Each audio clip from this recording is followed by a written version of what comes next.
রাত 8টার দিকে অভিককে প্রাণ এয়ারপোর্ট থেকে রিসিভ করে সোজা অরণ্যের বাসায় এসেছে অরণ্যকে কিছু পেপার দিতে আর জরুরি আলাপ করতে।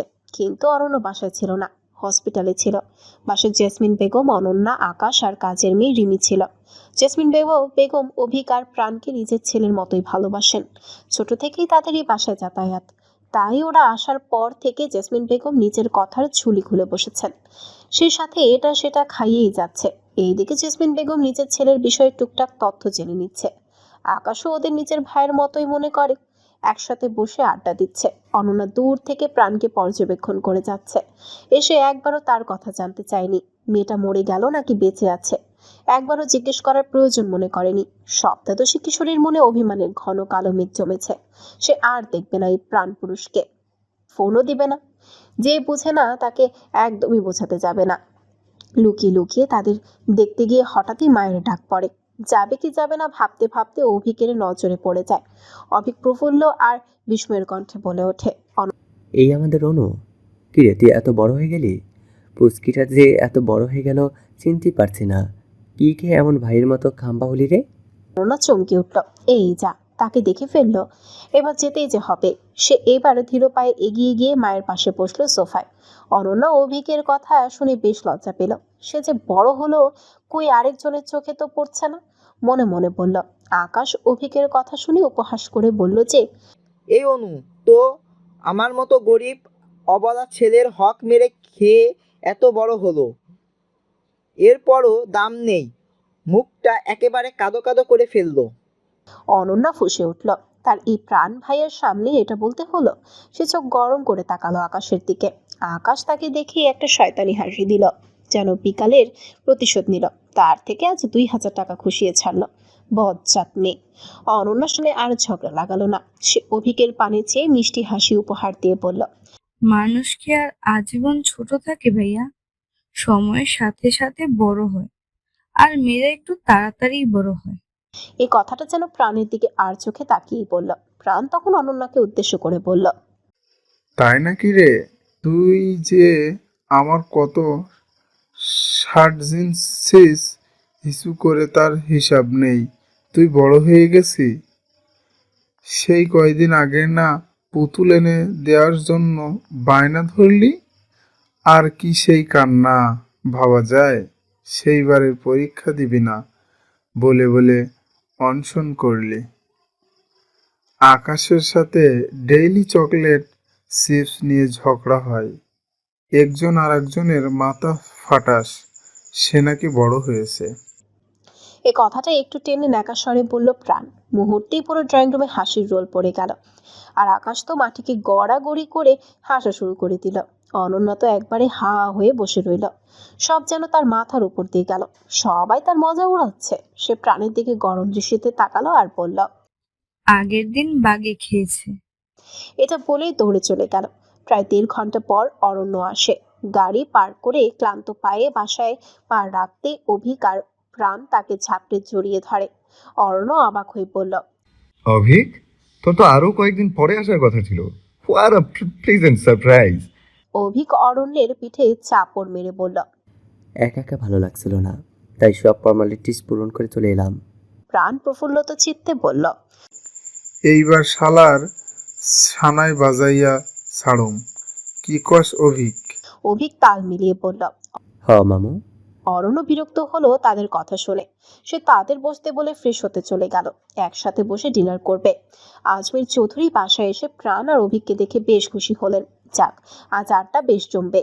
তারা সবাই একসাথে বসে হইচই করে হাসি গল্প গুজবের মধ্যে ডিনার শেষ করলো। অরণ্য, প্রাণ আর অভিক ছাদে গিয়ে বসলো। অবস্থার উন্নতি হয়েছে কিছু? প্রাণকে উদ্দেশ্য করে অরণ্য বলল চিন্তিত স্বরে। প্রাণ গাম্ভীর্য আনলো চোখে মুখে। হ্যাঁ, আগের থেকে এখন অনেক ভালো। তবে মেডিসিনগুলা নিয়মিত নিয়ে হবে। আর কিছু মেডিসিনের প্রয়োজন তার। অভিক এবার অরণ্যের দিকে চেয়ে প্রাণের প্রতি বেশ আত্মবিশ্বাস নেই বলল, প্রাণ যেহেতু বিষয়টা হ্যান্ডেল করছে, তবে শিওর থাকতেই অরণ্য, সব ঠিক হয়ে যাবে। অরণ্য এবার হতাশ চিত্তে প্রাণকে বলল। তুই যে ডিসিশনটা নিয়েছিস তার উপর কোনো বিরূপ প্রভাব পড়বে না তো? প্রাণ আত্মবিশ্বাস নিয়ে বলল, তুই নিশ্চিত থাক। আর তুই তোর দিক থেকে চেষ্টা করে যা। রাতের আড্ডা শেষে যে যার বাড়ি চলে গেল। অরণ্য তাদের এগিয়ে দিয়ে আসলো। তারপর সে নিজের রুমে এসে শুয়ে পড়ল। মানুষ বড্ড একা, রাতের মতোই নিশ্চুপ। তার একাকিত্বের সঙ্গী হলো নিকোটিন আর মদ। মদের নেশা সে ফাইনাল ইয়ারে থাকতে ধরেছিল। লন্ডনে গিয়ে ডেইলি করত, কিন্তু দেশে ফেরার পর আর মদের নেশা তাকে আকৃষ্ট করেনি। এর থেকেও বড় নেশায় আসক্ত সে। মদের নেশা থেকেও বড় নেশা কোনো নির্দিষ্ট মানুষের মায়ায় আসক্ত হয়ে যাওয়া।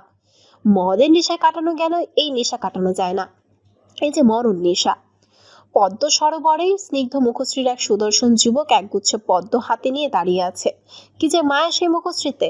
সরোবরের পাশে বাঁধা ছোট্ট এক তরি, আর পাশেই কিনারা ঘেঁষে স্বচ্ছ সাদা কাশফুলের সমারোহ। অম্বরে সাদা মেঘের ভেলা ভাসছে। প্রভাকরের নরম আভা মুখে উপচে পড়ছে। মুখে এক টুকরা হাসি নিয়ে হাতে রাখা পদ্মগুচ্ছ নিয়ে ভালোবাসা মিশ্রিত মায়াময় কণ্ঠে ডাকছে। কোমল, এই কোমল, ঠোঁটের হাসিটুকু যেন বিস্তৃত হচ্ছে। কোমল। ছায়া ঘুম থেকে অরূপতা বলে চিৎকার দিয়ে উঠল। হাত পায়ে কম্পন, ঘর্মাক্ত মুখশ্রী, ভয়ার্ত দৃষ্টি, শরীরে মৃদু কম্পন। আশেপাশে তাকালো, কাউকে খুঁজলো। উত্তেজিত মনোভাব, থমথমে মুখ, চোখ উপচে পানি পড়ছে। বিছানা থেকে নামলো, শক্তি জগিয়ে ড্রয়ারের কাছে গেল, চাবি খুঁজলো। লক খুলে বের করলো এক অতি পুরনো চিঠি। চিঠির ভাঁজ খুলল, বুকে জড়িয়ে ধরে হাউ মাউ করে কাঁদতে লাগলো। অরূপদা, আমাকে ক্ষমা করো। আমি যে সইতে পারছি না এই অপরাধ বোধ। আর কতদিন বইতে হবে? আত্মগ্লানিতে পুড়ে ছাই হয়ে যাচ্ছি যে। তখন সে দেখলো কেউ আসলো নরম পায়ে হেঁটে। সেই যুবকটি, তার মুখে মৃদু হাসি লেগে আছে। আবারও ডাকলো। কোমল, ছায়া যেন এক ঘোরের মধ্যে আছে। ভুলে যাস কেন? মেয়ে ভালো থাকা হলো সুনিপুণ দক্ষতা। এই ধরনের বুকে কয়জনই বা ভালো থাকতে পারে?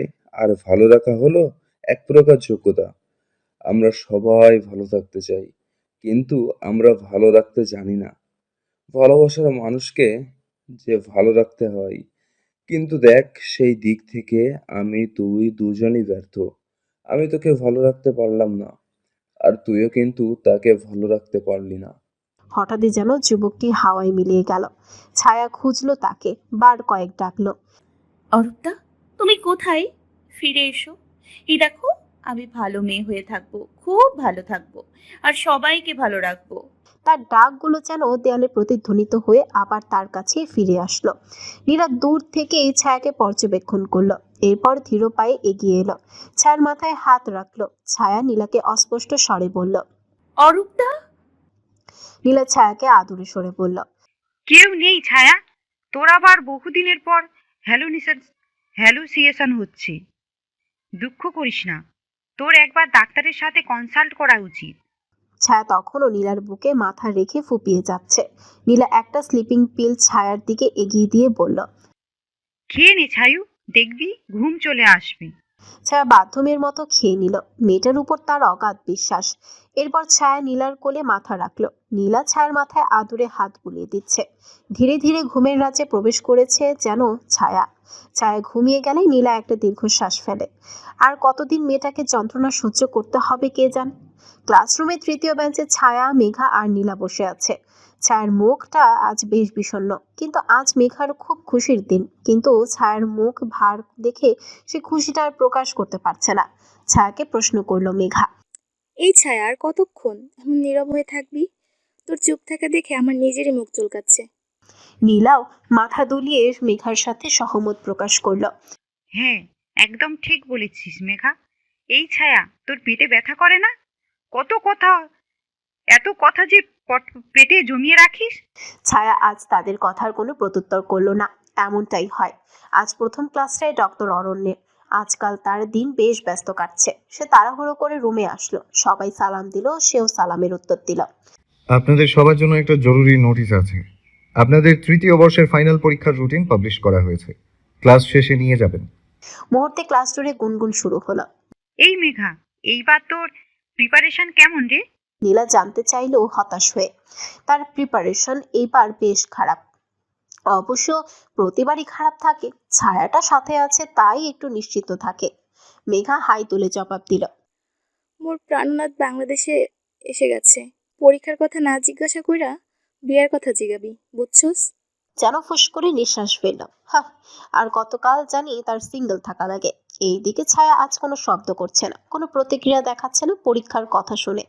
অরণ্য তার দিকে সূক্ষ্ম দৃষ্টিতে তাকিয়েছিল অনেকক্ষণ, কিন্তু ছায়ার আচরণ তাকে বরাবরই হতাশ করছে। কিপ সাইলেন্ট স্টুডেন্টস, আপনাদের পরীক্ষার আর মাত্র কিছুদিন বাকি। Give your best. ক্লাস করানোর ফাঁকে ফাঁকে অরণ্য ছায়াকে লক্ষ্য করল।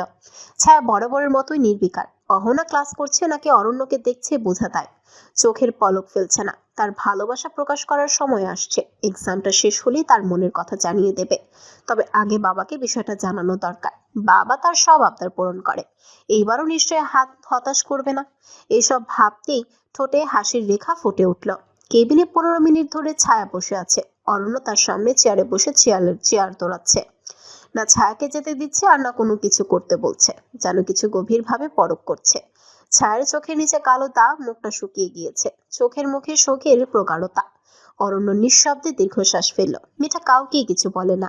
এরকম চলতে থাকলে মানসিকভাবে অসুস্থ হয়ে পড়বে। অরণ্য হালকা কাশি দিয়ে ছায়ার দৃষ্টি আকর্ষণ করলো। এবার ছায়া মুখ তুলে তাকালো। দেখুন মিস, আপনি এখন অ্যাডাল্ট, ম্যাচিওর, বোঝার বয়স হয়েছে। আপনাকে এরকম বিষণ্ণতা মানায় না। আপনার ফিউচার পেশা ডাক্তারি। আপনি কি জানেন একজন ডক্টরের হাসি দেখে রোগীরা কনফিডেন্স পায়? তাদের ওপর কতটা ইফেক্ট করে? আপনাকে নিজের মনের ওপর কাবু করতে হবে। ঘুরতে যান বান্ধবীদের সাথে, নিজেকে একটু সময় দিন। সামনে পরীক্ষা, নিজেকে প্রস্তুত করুন। কিছুক্ষণ থেমে সে আবারও বলল, সুখ, দুঃখ, হতাশা এগুলো জীবনের একটা অবিচ্ছেদ্য অংশ। কারো জীবনে নিরবিচ্ছিন্ন সুখ থাকে না, আবার কারো জীবনে কেবল দুঃখই থাকে না। দুঃখ আছে বলেই আমরা সুখের মূল্য বুঝি। দুঃখকে জীবনের সাথে করেই চলতে হয়। তবে দুঃখকে এত প্রায়োরিটি না দিয়ে ওভারকাম করতে শিখুন। ছায়া বেশ মনোযোগ দিয়ে শুনল কথাগুলো। তার মনে অরণ্যের জন্য সম্মান দিন দিন বাড়ছে, কিন্তু পূর্বের কিছু আচরণ তাকে ভাবাচ্ছে। সে অরণ্যের সাথে সম্মতি প্রকাশ করে প্রস্থান করে। ছায়া যাওয়ার পানে অরণ্য নির্নিমেষ তাকিয়ে রইল। আজকে প্রাণকে দাওয়াত দিয়েছেন আজমির চৌধুরী স্বয়ং। বিশেষ তলব করেছেন। ছেলে যথেষ্ট বুঝদার হলেও বাবা মায়ের সন্তানের প্রতি দায়িত্ব থাকে। তাদের চিন্তা হয় অরণ্যের বিষয়ে কথা বলতেই প্রাণের বিশেষ তলব। প্রাণ আজ যথেষ্ট ব্যস্ত হলেও আজমির চৌধুরীর কথা ফেলতে পারেনি।